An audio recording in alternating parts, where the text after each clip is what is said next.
Hey everyone, welcome to Kayfabe 6. My name is Mike and I'm here with Dan. We're just going to start off talking about essentially recapping and reviewing how the WWE recovered from the Royal Rumble fiasco in Philly and everything that's happened since up until last night's Raw being March 2nd. So I'll throw it over to Dan and to get his input. We'll kind of um, go from there. So Dan, what do you think? Honestly, it's been interesting though. I really do think it was in WWE's favor that this whole Snowgate thing happened right after such a very controversial Royal Rumble, and even the handling of it was just really weird. Because so the whole thing was everything. It wasn't a regular Raw. It was really a recap. They replayed everything from Royal Rumble, but the thing that stood out to me was the audio. They changed the audio levels. They kind of hid that rain, the booing. They even timed out when Bryan was eliminated. They timed it out for commercial break. Mm-hmm. So it's a lot of manipulation in a way to kind of change the perspective of what happened. I don't know. Like from there definitely was a big improvement though from that like initial situation. What about you on that? Like Snowgate essentially, and we'll build our way over. Yeah, I definitely noticed that. Not really surprised, given the reception that he got, from the Philly crowd. And I mean, I think it's pretty obvious what people thought was gonna happen at the Rumble. I don't think it was so much that he won, but just the fact that obviously they separated the two of them, and Bryan only got about a 4 minute, run in Mm-hmm. the ring.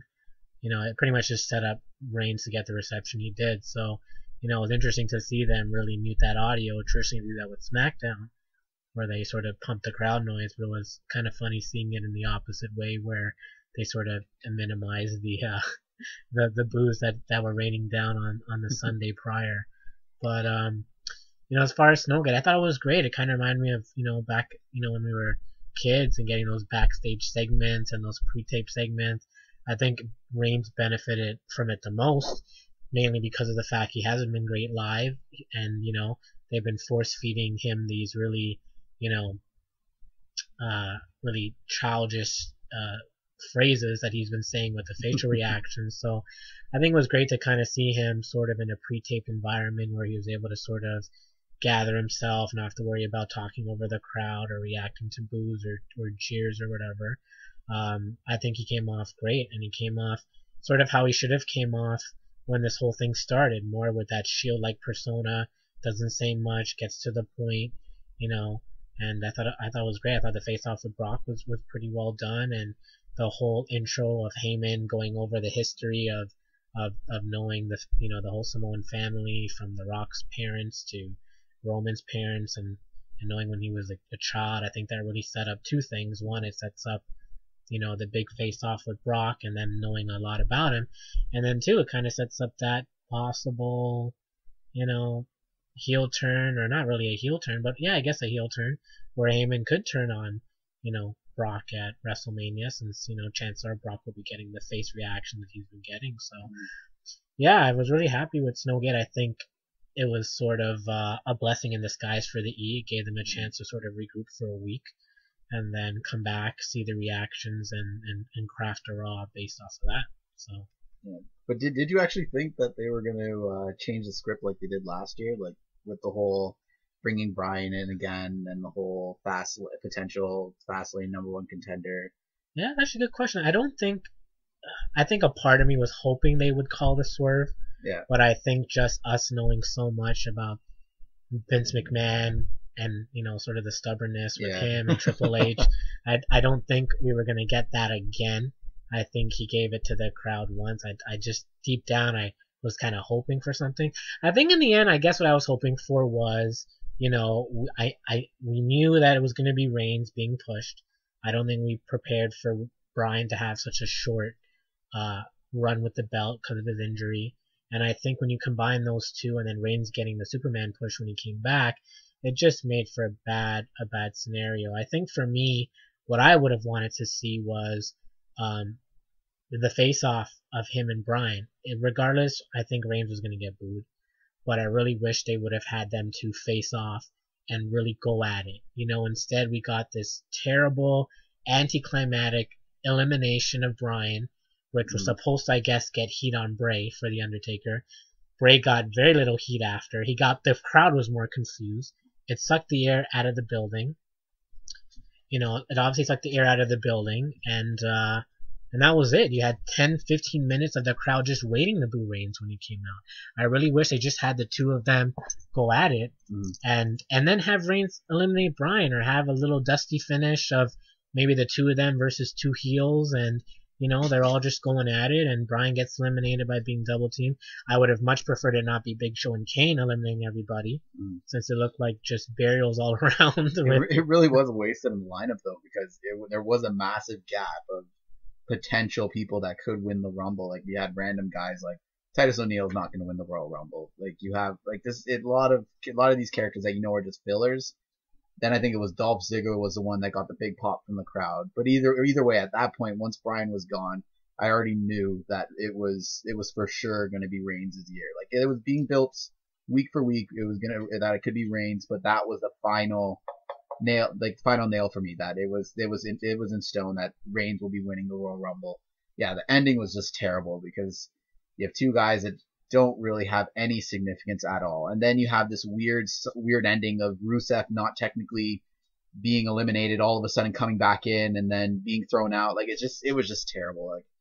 Like I think it was the most that was just one of the worst reactions to a Royal Rumble. The crowd was completely dead after it. Like, it was just horrible on so many levels. Yeah, definitely forgettable. So I guess that brings us to the week after Snowgate, where it seemed like the WWE was trying to listen, or trying to, excuse my pun, but sort of rein in, all that. You couldn't help yourself there. It's okay. all that was sort of going on. But I thought for those next 2 weeks they did a phenomenal job, to be honest with you. I thought having Bryan go out there and have that sort of semi-shoot,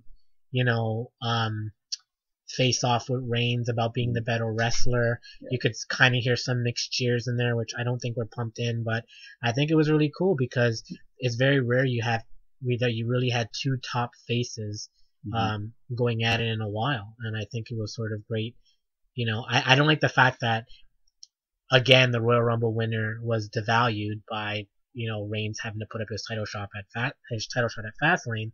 But at the same time, I thought it was great because it allowed him to work with someone like Bryan, get the crowd, into it, that Bryan is sort of fighting for something of value, which we'll get to later. Sure. But, to put them in a position to sort of work a program.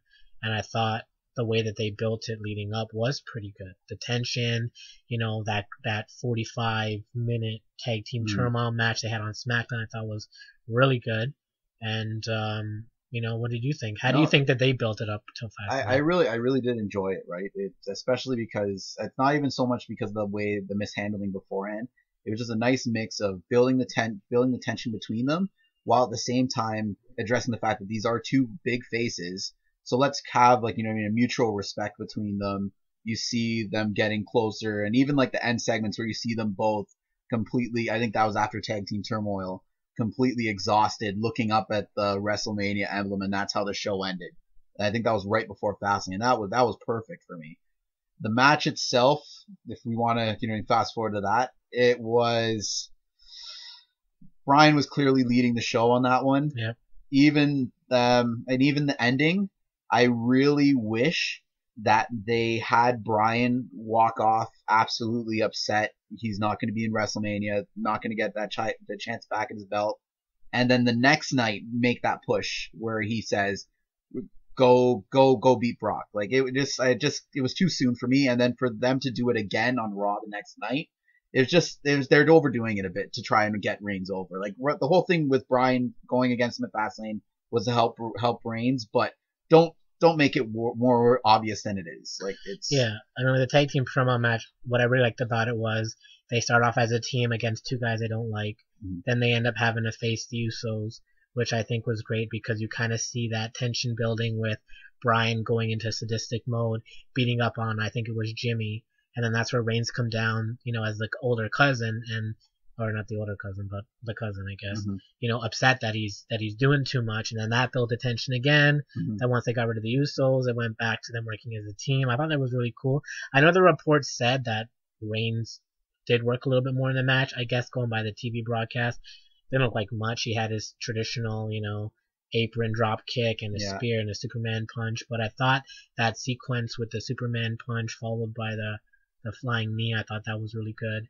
But yeah, which brings us to Fastlane, which I think was the culmination of this. I think a lot of people were hoping that the WWE was going to swerve again. There was reports that leading up until Fastlane that Vince McMahon wasn't against doing another triple threat, which I think gave people false hope again that we were going to get a dusty finish or something that would have had us ending up with a Brock versus Daniel Bryan versus Roman Reigns triple threat match. It didn't go that way at all. Yeah.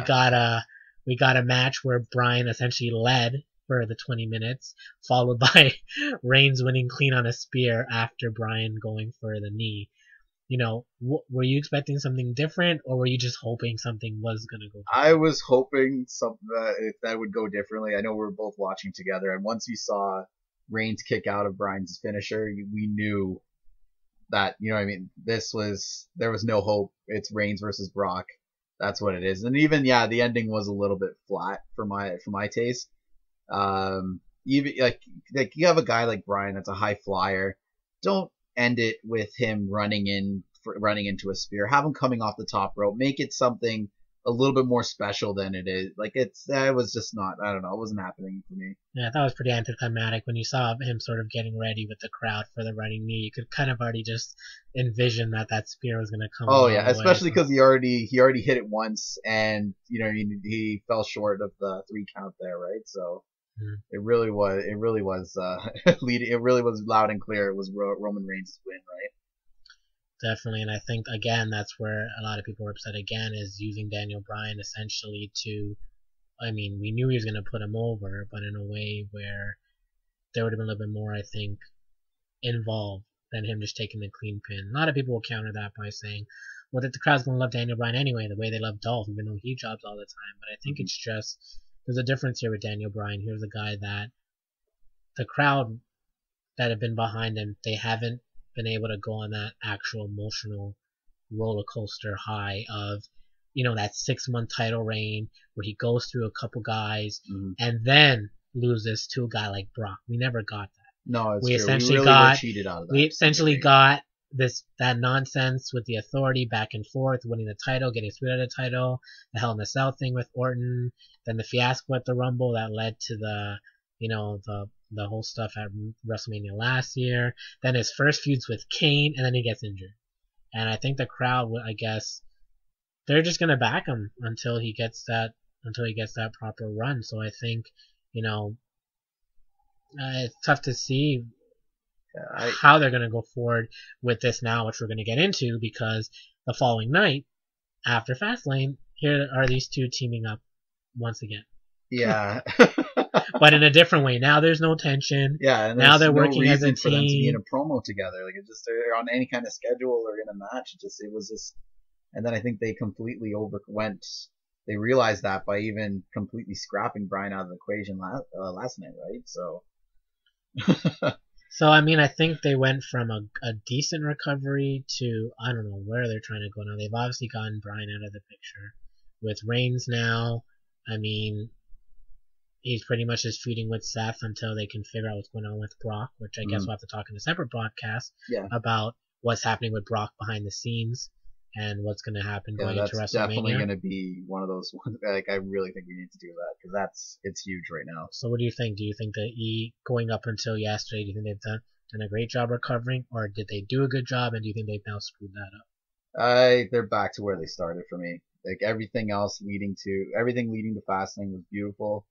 Really got excited about it, and once again, the writing has on many occasions this past year, maybe 2 years, has really let people down on the biggest, worst possible times. Don't get me wrong, the whole Daniel Bryan rise to WrestleMania was absolutely wonderful in every aspect, and partly the reason why the fans are so behind him was just that whole script from like start to finish was just perfect. So like I gotta give them the writing their credit sometimes, but this was one of those it ended poorly for them, and it's unfortunate because it looked good, and it just didn't work out at the end. I agree 100%.